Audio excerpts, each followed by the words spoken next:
आगे एक राजा महाराजा गंगा सिंह का नाम लिखा हुआ। मुझे लगता है अंग्रेजों के आने के बाद राजस्थान के अंदर जितने राजा बने थे, और मैं शायद मेरे सेंटेंस को वापस करेक्ट कर दूं तो उस समय भारत में जितने राजा बने थे उनमें सबसे अधिक शक्तिशाली, या शक्तिशाली नहीं कहूं तो मैं कहूं प्रभावशाली राजा यदि कोई हुए थे तो महाराजा गंगा सिंह थे। मैंने आजादी के आसपास वाले राजाओं में किसी भी राजा के बारे में इतनी बातें कभी नहीं सुनी जितनी गंगा सिंह के बारे में बातें सुनी है, और वाकई इस मामले में महान राजा हुआ था। हम उस महानतम हस्ती के बारे में पढ़ेंगे कि उसने क्या किया था, क्या नहीं किया था, वो तमाम बातें अपने जानेंगे। कहा जाता है कि अंग्रेज चाइना में बिजनेस किया करते थे, और उस बिजनेस को लेके चाइना के और अंग्रेजों के बीच में क्लेश चल रहा था, इनके बीच में लड़ाई चल रही थी। और चाइना में थोड़े बॉक्सर भाई थे, मुक्केबाज टाइप के, जिम जाने वाले टाइप के, उस टाइप के थे। उन्होंने अंग्रेजों के खिलाफ बगावत कर दी, इसलिए उस बगावत का नाम है बॉक्सर विद्रोह। 1899-1900 के आसपास में ये बगावत हुई। अंग्रेजों से बगावत दब नहीं रही थी, वहां पर सेना वगैरह कम पड़ रही होगी उनकी, वहां पर जो भेजी गई यहां से। चूंकि राजाओं की अंग्रेजों के साथ संधि थी, तो अंग्रेज कहते हैं कि भाई राजा पर हमला हुआ तो हम सहायता करेंगे, हमारे पर हमला हो तो राजा सहायता करे।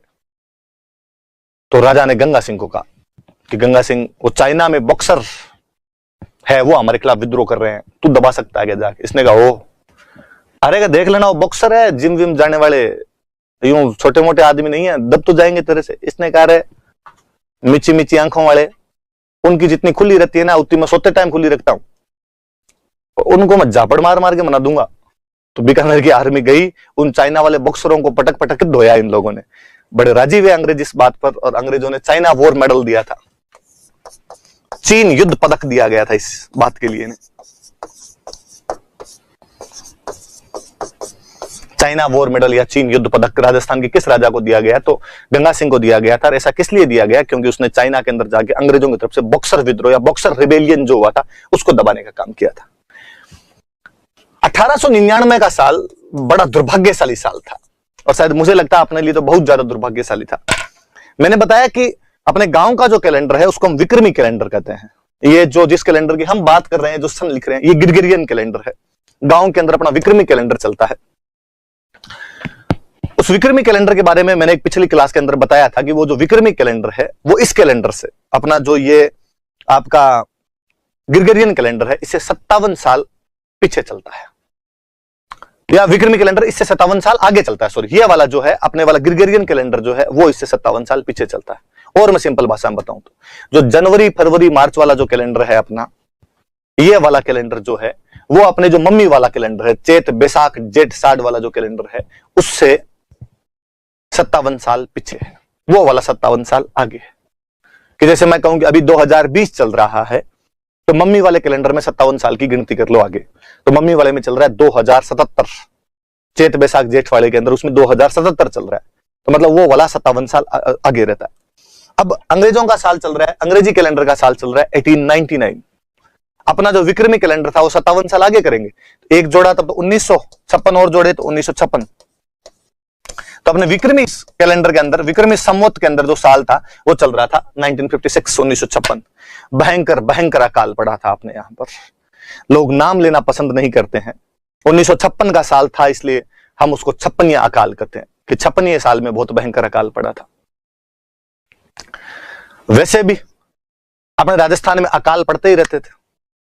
अपने तो यहां कहा करते थे कि 28 जमाने होते हैं, 63 अकाल पड़, 63 थोड़ी सी ठीक ठाक सी स्थिति रहती है, अकाल पड़ता है पर जमाना नहीं होता उनमें।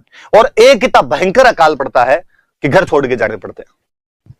28 जमाने, 63 अकाल, एक महाकाल जिसमें घर छोड़ के जाओ तो या तो मर जाते थे या बाद में ये जमीन छोड़ के कहीं मालवा की तरफ जाना पड़ता था। अपने ले दे के मालवा बचता था, मालवा जाते थे। मालवा मध्य प्रदेश वाला है, वो थोड़ा हरा भरा रहता था, नदियां वदियां थी वहां पे, तो उस इलाके में जाके पशुओं वसुओं को कैसे न कैसे करके रखते थे। 56 अकाल उसी श्रेणी का एक भयंकर भयंकर अकाल पड़ा था। आपने अनाज हुए ही नहीं थे। आज भी बूढ़े लोगों के नाम सामने यदि 56 अकाल का नाम लिया जाए तो वो यूं कहते हैं थूक मुंह से, इसका नाम ही क्यों ले लिया। लोग 56 का नाम लेना पसंद नहीं करते। मैंने खूब सारे यूं बाणीए देखे हैं जो अपनी बही में 56 नंबर का पेज नहीं लगाते। गांव से ताल्लुक रखने वाला आदमी कितना भी पैसे वाले हो जाए तो भी होटलों के अंदर 56 का रूम नंबर नहीं होता है कि नहीं यार 56 नहीं आना चाहिए। तो जो 56वां अकाल था, उसको 56वां अकाल इसलिए कहते हैं क्योंकि वो विक्रमी संवत 1956 के अंदर पड़ा था।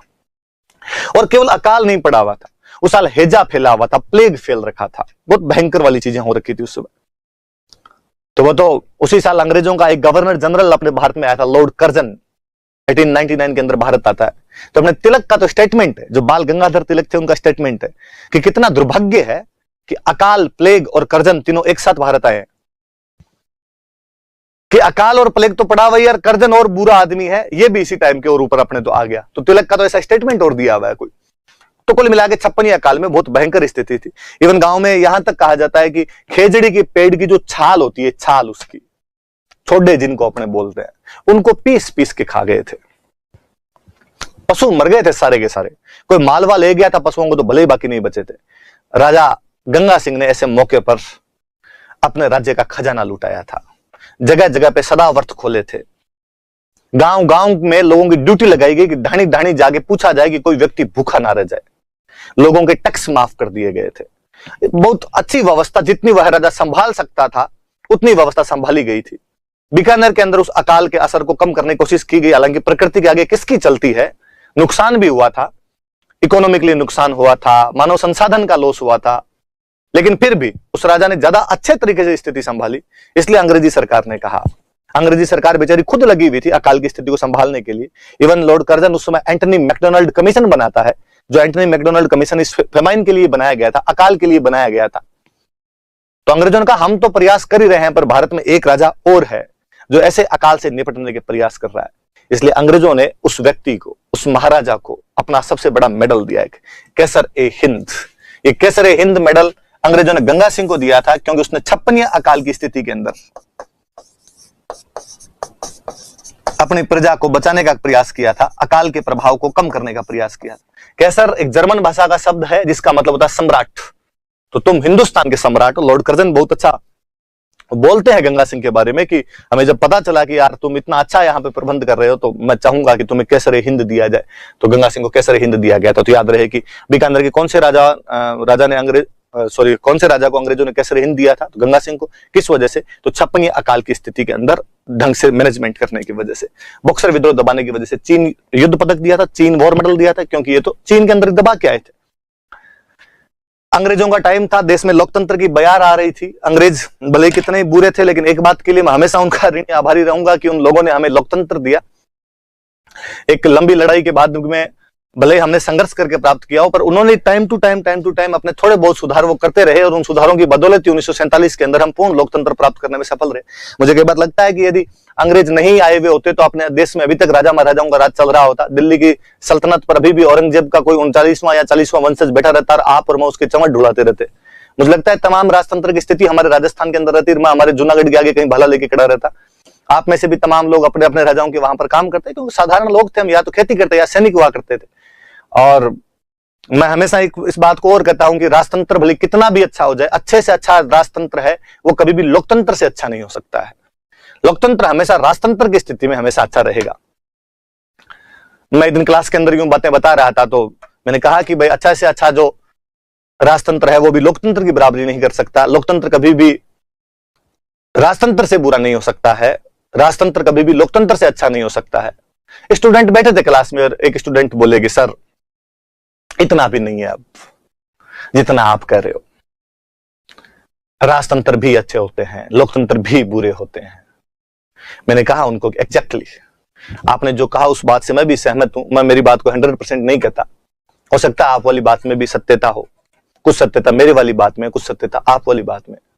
परंतु अभी मैंने कहा कि राजतंत्र कभी भी लोकतंत्र से अच्छा नहीं हो सकता, या लोकतंत्र कभी भी राजतंत्र की तरह बुरा नहीं हो सकता, या राजतंत्र से बुरा नहीं हो सकता। मैंने एक सेंटेंस बोला, मैंने मेरे विचार रखे और आपने हाथ खड़े करके मेरी बात को काट दिया, मेरी बात का खंडन किया।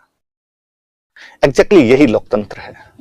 वरना यदि राजतंत्र होता और मैं इस राजा वाली कुर्सी पर बैठ के ऐसा कुछ कहता, और यदि आप मेरा इस प्रकार विरोध कर देते, मैं जीभ कटवा देता आपकी। यह फर्क है। तो जब अंग्रेजों की वजह से लोकतंत्र की बयार आनी शुरू हुई थी, तो राजाओं ने भी कहीं ना कहीं, बात दिगर है कि कहीं कम कहीं ज्यादा, पर जनता को अधिकार देने शुरू किए थे।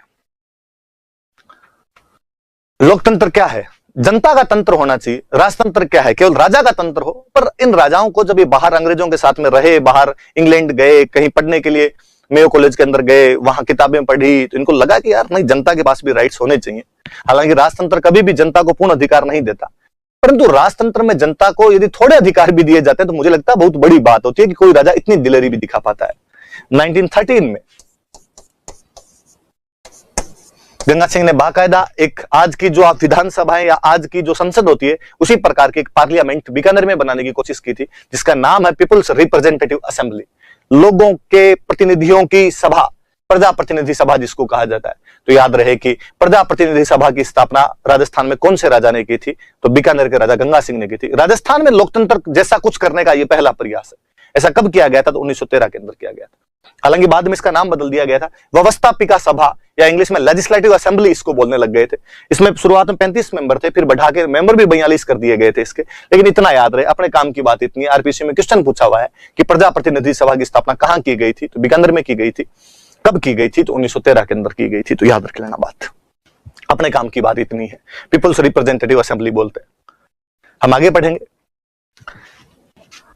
1898 में भारत में एक आयरिश महिला थी, एनी बेसेंट।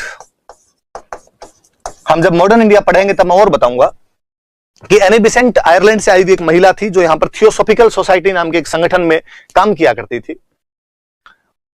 एनी बेसेंट ने थोड़े हिंदू विचारधारा की तरफ झुकी हुई थी और बनारस के अंदर हिंदू कॉलेज की स्थापना की थी। 1898 में हिंदू कॉलेज खोला गया था बनारस में। कालांतर में जब स्टूडेंट ज्यादा होने लगे वहां पर, तो कहा गया इस कॉलेज को क्यों ना यूनिवर्सिटी बनाया जाना चाहिए।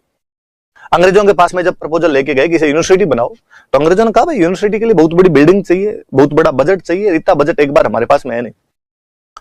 इन सब के लिए प्रयास की कॉलेज को यूनिवर्सिटी बनाया जाना चाहिए। जो प्रयास कर रहे थे वो थे महामना मदन मोहन मालवीय। यदि आपने नाम सुना हो तो महामना मदन मोहन मालवीय जो थे, अपने एक मूर्धन्य स्वतंत्रता सेनानी रहे, वो इन सब चीजों के लिए प्रयास कर रहे थे। बनारस हिंदू विश्वविद्यालय की, बनारस हिंदू कॉलेज जो है इसको बनारस हिंदू विश्वविद्यालय बनाया जाए।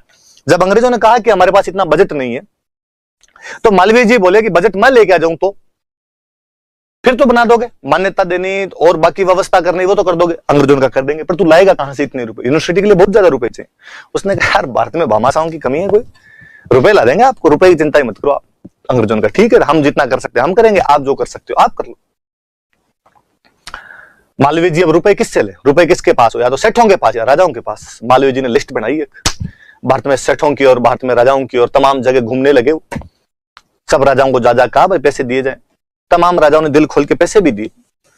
कहते हैं कि अपने जयपुर में महाराजा हुआ करते थे माधो सिंह सेकंड, उन्होंने 5 लाख रुपए दिए थे। अलवर में महाराजा हुआ करते थे जय सिंह, उन्होंने धन दिया। ऐसे ही धन इकट्ठा करते करते एक दिन मालवीय जी भारत के एकदम अंतिम छोर पर पहुंचे, ठेठ पश्चिमी दिशा के अंदर अपने बीकानेर रियासत। राजा महाराजा सुबह सुबह दान देने का काम करते ही थे, छोटे मोटे दान सब राजा दिया करते थे। डेली सुबह राजा जाके अपनी गद्दी पर बैठता और जो कोई आता कि भाई मेरे घर पे खाने के लिए अनाज ही नहीं है, कोई बूढ़ी महिला है कि मेरे तो बेटा ही नहीं है, कौन दे दो, इसको इतना अनाज दे दो, किसी को कोई ज्यादा बुढ़ा आदमी तो किसी की पेंशन दे दो, किसी की बेटी की शादी करनी है तो उसके लिए दे दो। ऐसा कुछ ना कुछ राजा महाराजा डेली क्या करते थे। अपने ऐसी धारणा थी कि यहाँ ये सब करोगे तो आपको स्वर्ग मिलेगा, स्वर्ग प्राप्ति की इच्छा में ये सब काम कर लिए जाते थे। राजा अपने आप को परोपकारी भी दिखाना चाहता था, वेलफेयर भी करना चाहता था। गंगा सिंह जी सुबह सुबह अपने दरबार लगा के बैठे हुए और उनके सामने लाइन लगी हुई जिसमें दान लेने वाले लोग थे। अचानक गंगा सिंह जी की नजर पड़ी कि उन लाइन के अंदर एक व्यक्ति खड़ा हुआ है और गंगा सिंह उस व्यक्ति को देखते बोले, अरे पंडित जी आप क्या बात कर रहे हो, लाइन में कैसे खड़े हो, आओ आओ ऊपर आओ, आप तो ऊपर आगे बैठो। बुलाया इनको, ऊपर बिठाया। वो व्यक्ति महामना मदन मोहन मालवीय थे जो बनारस हिंदू विश्वविद्यालय के लिए गंगा सिंह से दान लेने के लिए पहुंचे थे। होगा पंडित जी आपको कहां जरूरत पड़ी आने की, आप तो मुझे कहते मैं भिजवा देता, जो भी करना था आपका काम करना था। पंडित जी ने कहा कि नहीं, हमने एक बड़ा काम हाथ में लिया है, मुझे खुद आना पड़ा। क्या काम है? सुना ही होगा आपने कि बनारस के अंदर हिंदू यूनिवर्सिटी बना रहे हैं, चंदा इकट्ठा कर रहा हूं, उसके लिए चंदे की आवश्यकता है। गंगा सिंह ने बताओ सा कितना क्या चंदा दिया जाए? चंदा श्रद्धा अनुसार होता है, शक्ति अनुसार होता है। जो जजमान की श्रद्धा हो, जो जजमान की शक्ति है उतना दे। गंगा सिंह ने कहा फिर भी सा पंडित जी थोड़ा आप कर दो उस हिसाब से। पंडित जी ने कहा देखो गंगा सिंह जी आप घर के आदमी हो, समझदार आदमी हो, मैं बात बताऊं तो हकीकत यह है कि मैं पूरे भारत के अंदर घूम लिया, इतने से रुपए इकट्ठे हुए, बजट ये है, तो जितना मैक्सिमम कर सकते हो उतना दे दो, और फिर जो कम पड़ेगा तो और घूमेंगे और लोगों से लेके आएंगे थोड़ा। कहते गंगा सिंह इस बात को सुन के ब्लैंक चेक देते हैं कि पंडित जी अब के बाद जितना खर्चा लगेगा वो अकेला मैं दे दूंगा। बनारस हिंदू विश्वविद्यालय के निर्माण में सर्वाधिक आर्थिक सहायता यदि किसी राजा ने दी थी तो महाराजा गंगा सिंह थे। 2010 के आरएस के प्रीलिम्स का क्वेश्चन था, राजस्थान के किस राजा ने बनारस हिंदू विश्वविद्यालय के निर्माण में सर्वाधिक आर्थिक सहायता दी थी? तो याद रखना महाराजा गंगा सिंह ने सर्वाधिक आर्थिक सहायता दी थी। इवन गंगा सिंह को बनारस हिंदू विश्वविद्यालय का ऑनरेरी कुलपति बनाया गया था। कुलपति होते हैं अपने वीसी, वाइस चांसलर जो होते हैं, तो हालांकि ऑनरेरी था उनके पास में वो, पर उनको कहा गया कि ना आप इसके कुलपति हो। 1937 के आसपास में गंगा सिंह जी की वो स्थिति थोड़ी स्वास्थ्य गंभीर रहने लग गया था, थोड़े बीमार पड़ गए थे। तो गंगा सिंह जी ने समाचार भेजा बीएचयू को, अब मेरी पार नहीं पड़ती है, आप ये पद और किसी को दे दो। बीएचयू ने मना किया कि नहीं महाराजा साहब, जब तक आप जिंदा हो तब तक ये पद आपके पास रहेगा। टिल डेथ 1943 गंगा सिंह बनारस हिंदू विश्वविद्यालय के ऑनरेरी कुलपति हुआ करते थे। इवन यहां तक कहा जाता है कि रियासत काल के अंदर बनारस हिंदू विश्वविद्यालय में बीकानेर के लिए सीटें रिजर्व रहा करती थी। बीकानेर के स्टूडेंट को डायरेक्ट एडमिशन देने के लिए कुछ सीटें कोटे के अंदर रखी जाती थी कि बीकानेर के स्टूडेंट डायरेक्ट यहां पर आकर एडमिशन ले सकते हैं। हालांकि बाद में व्यवस्थाएं समाप्त कर दी गई थी।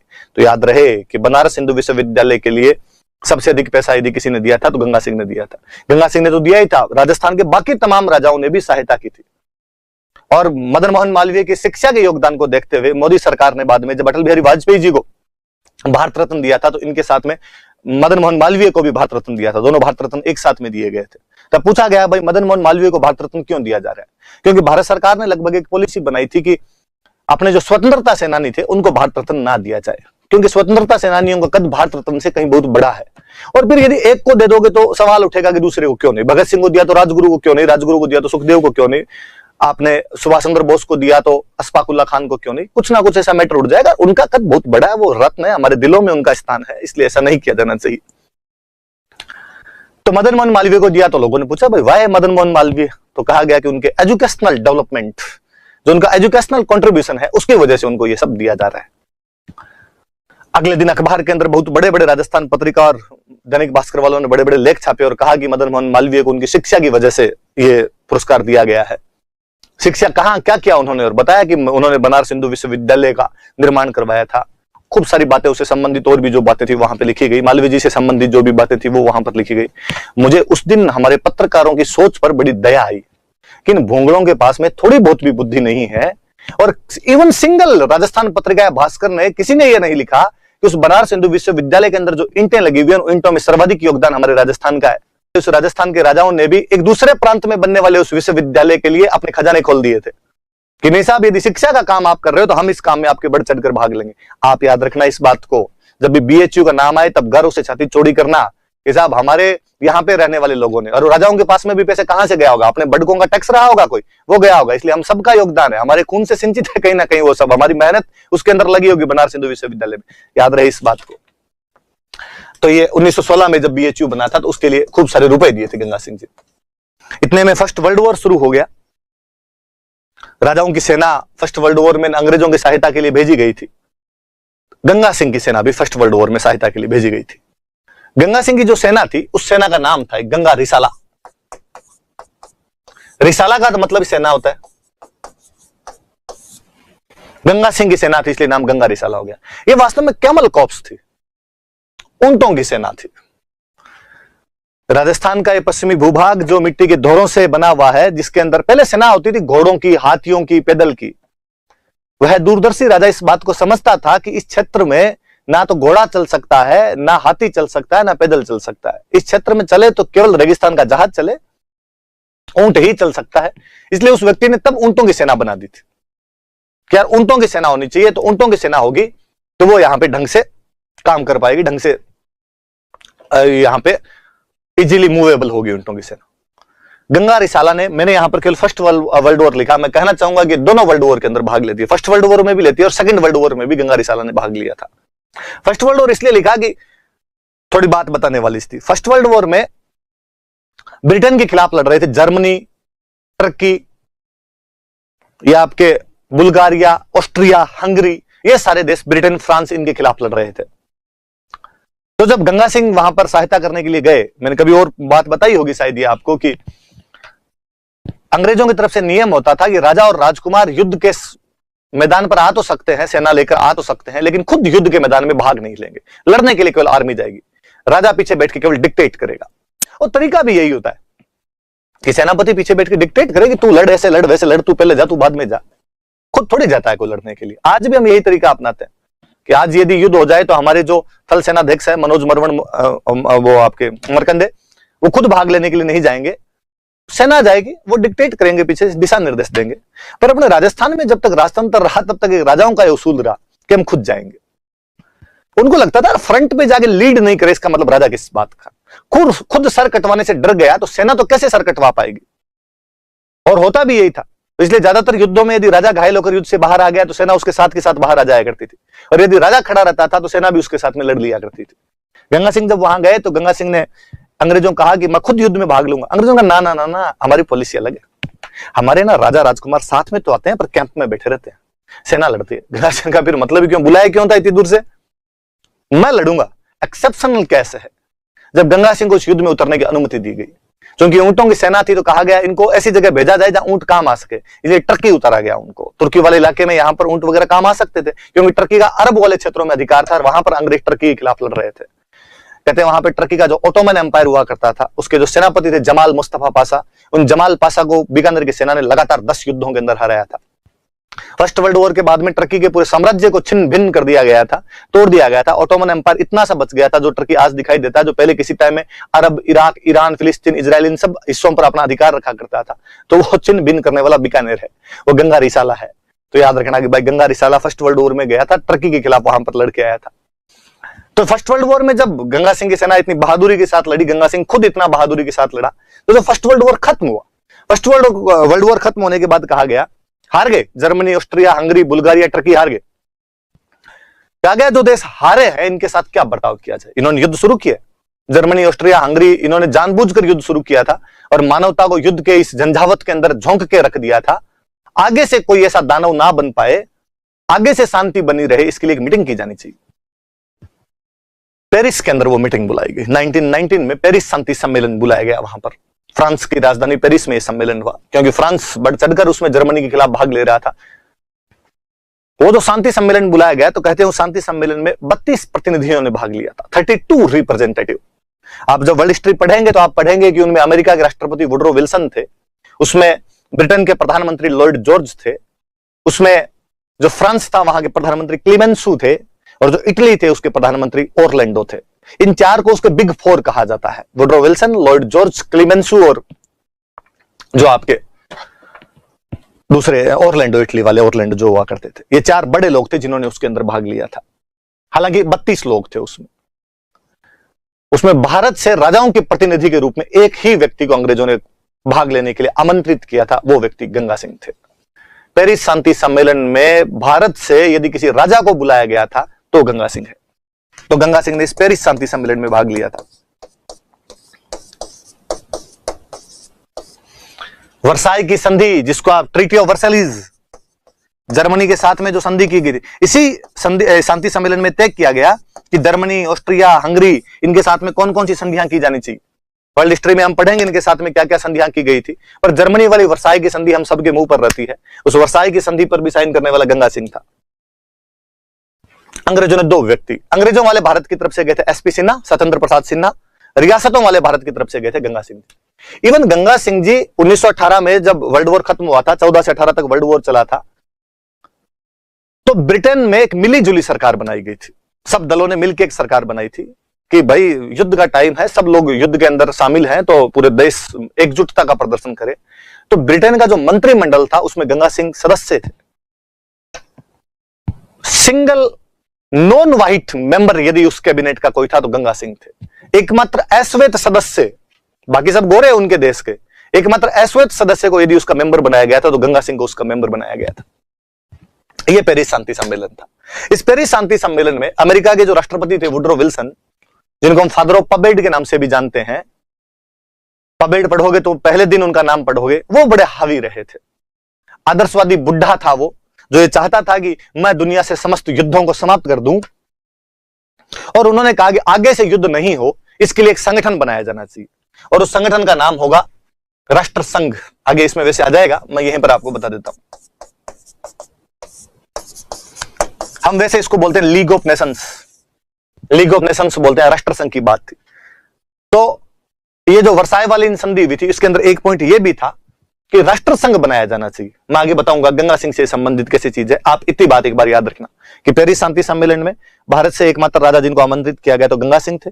गंगा सिंह उस समय ब्रिटेन की जो सरकार थी उसके एकमात्र अश्वेत सदस्य हुआ करते थे। और इस पेरिस शांति सम्मेलन में जो वर्साई की संधि हुई थी उस पर गंगा सिंह जी के भी साइन है। और इसी पेरिस शांति सम्मेलन में वर्साई की संधि में एक ये बात भी कही गई थी कि आगे से युद्ध नहीं हो, इसके लिए एक संस्था बनाई जाए जो लोगों को जोड़ के रखे। जैसे अब संयुक्त राष्ट्र संघ है जो सेकंड वर्ल्ड वॉर के बाद बना था, वैसे फर्स्ट वर्ल्ड वॉर के बाद बना था राष्ट्र संघ या लीग ऑफ नेशंस। अभी बात करेंगे हम आगे इसकी और बात करते हैं।